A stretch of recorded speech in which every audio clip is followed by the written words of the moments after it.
Doctor साहबा मेरी मदद करें, मैं जख्मी हूँ और मुझे आपकी जरूरत है। चलो चलो जल्दी से पी लो।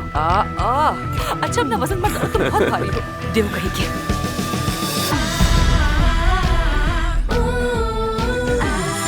बतूल अब से मेरी पर्सनल असिस्टेंट बन गई है, यानी अब ये सारा दिन मेरे साथ काम करेगी। रिपोर्ट्स बिल्कुल ठीक है तुम्हारी, कोई कॉम्प्लिकेशन नहीं है। हादसे के वक्त तुम्हारे साथ कोई था? हाँ था, लेकिन इसका उससे क्या ताल्लुक? बहुत गहरा ताल्लुक है, यानी तुम अपने से ज्यादा उसकी जिंदगी के लिए फिक्रमंद थे। तुम इस सोच से बाहर नहीं निकल पा रहे कि उसे कुछ हो जाता तो क्या होता। अगर मंगनी करोगे तो मुझे तो बुलाओगे। शायद ना भी बुलाऊं, तुम्हें तो पता है बेटा।